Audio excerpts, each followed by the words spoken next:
What are the different forms of communication? There are four forms of communication, that's assertive, passive, aggressive, and passive aggressive. Now, let's understand. What do you mean by assertive? This style is direct and honest. It involves expressing needs and values while respecting others. It's a healthy style that can lead to long-term respectful relationships. So always try to practice assertive communication because that's going to help you on a long run and a lasting relationship. Next, let's discuss about passive. This style prioritizes the needs of others even at the expense of the communicator's own needs. It can lead to the communicator being taken advantage of. Passive में ये होता है कि अगर आप communicator है, भले आपका नुकसान हो लेकिन आप सामने वाले के ऊपर ज्यादा ध्यान देते हैं और अपने आप के साथ कॉम्प्रोमाइज कर लेते हैं. Let's get into aggressive. This style expresses only the communicator's needs, wants, and feelings while ignoring the needs of others. It can involve bullying others. Aggressive में होना यह है कि हम सिर्फ अपने बारे में ही सोचते हैं, हमारी ज़रूरतों के बारे में, हमारी फीलिंग्स के बारे में, और सामने वाले को हम नज़रअंदाज कर देते हैं, भले हम सामने वाले को नीचा भी क्यों ना दिखाए. Then let's discuss about passive aggressive. This style combines passive and aggressive traits. It involves appearing passive while subtly expressing anger. It can lead to tension and discomfort for the communicator and others. Passive aggressive में ये combination है passive का और aggressive का, जिसमें आप अपना anger express कर लेते हैं जिसके कारण सामने वाला डिस्कंफर्ट और मानसिक संतुलन उसका बिगड़ जाता है. What is assertiveness? Assertiveness is the ability to express oneself in a direct, non-aggressive way, especially when expressing one's needs or desires. Also, encouraging others to be open and honest about their views, wishes, and feelings so that both parties act appropriately. Assertiveness में you need to be yourself. अपनी ज़रूरतें पेश करें बिना aggressive हुए. जो आपको कहना है आप वो कहेंगे, आपकी फीलिंग्स के बारे में आप बयान करेंगे, लेकिन इसमें भी ये आप ध्यान रखेंगे कि उसको आप कैसे पेश कर रहे हैं ताकि सामने वाले को बुरा ना लगे और दोनों एक विन विन सिचुएशन पे आ सके. It is a communication skill that involves being polite, respectful, and honest while still standing up for one's rights and wishes.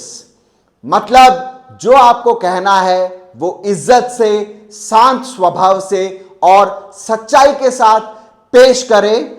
यह भी ध्यान में रहे कि सामने वाले की इज्जत बरकरार रहे. Apply effective communication components. Be clear and concise. Make sure your messages are accurate, well planned, and easy to understand. Next, know your audience. Tailor your communication style to your audience. हमेशा एक चीज याद रखिएगा कि आप आपके audience को समझने के बाद आपके कंटेंट के ऊपर आप ध्यान दें. Next, be mindful of time. Consider the demands on other people's time, right? दूसरों के समय का लिहाज रखिए. Next, give and receive feedback. Feedback helps you assess the effectiveness of your messages. आपको जब भी फीडबैक देना हो या फिर फीडबैक लेना हो, आप ये ध्यान में रखें कि आप उससे क्या सीखते हैं, ना कि उसको पर्सनली ले किसी कमेंट के हिसाब से. Next, practice active listening. Pay attention to the speaker's tone of voice and body language in addition to their words. Next, use empathy. Show that you care about the other person's perspective and feelings. And finally, consider non-verbal communication. Non-verbal communication can help you express yourself better and understand others. और एक चीज हमेशा याद रखिएगा, communication में जो सबसे बड़ा अहम मुद्दा और रोल प्ले करता है वो है आपकी non verbal communication skills. Cross-cultural communication.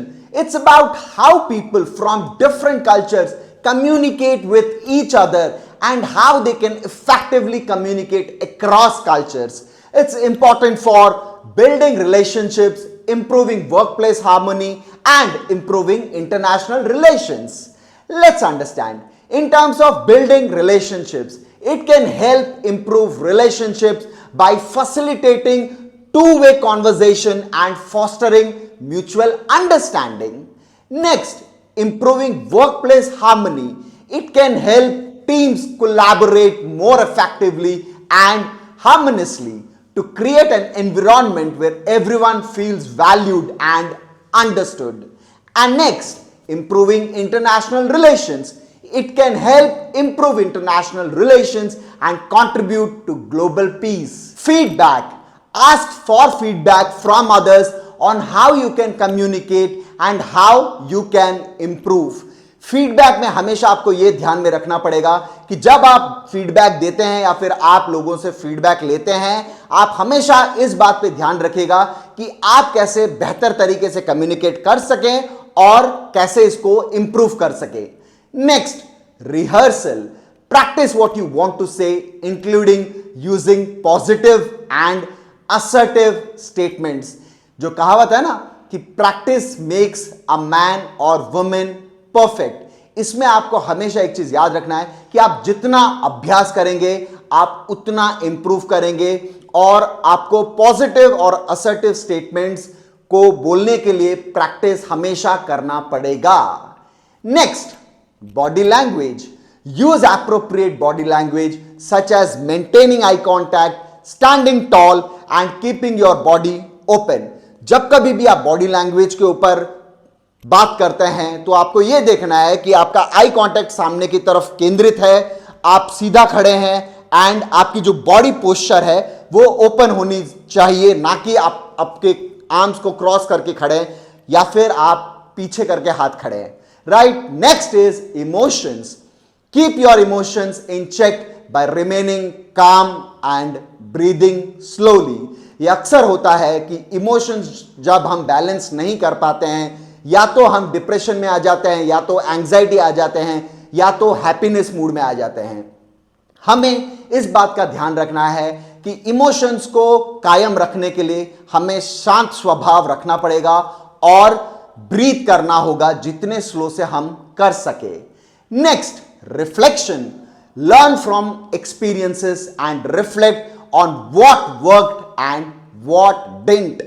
जीवन में जो सबसे बड़ा सीख होता है कि जब हम कोई चीज कर लेते हैं तो उससे हम ये पता लगा सकते हैं कि क्या अच्छा हुआ और क्या अच्छा नहीं हुआ, ताकि हम अगली बार उसको बेहतर कर सकें. Next is celebration.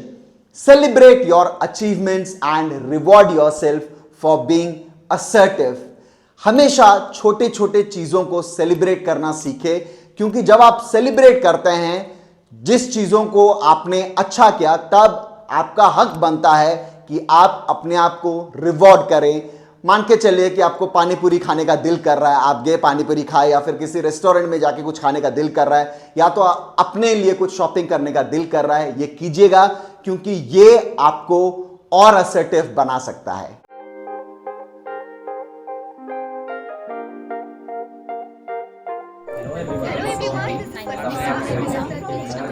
15 दिन पहले मेरे को हिंदी बोलना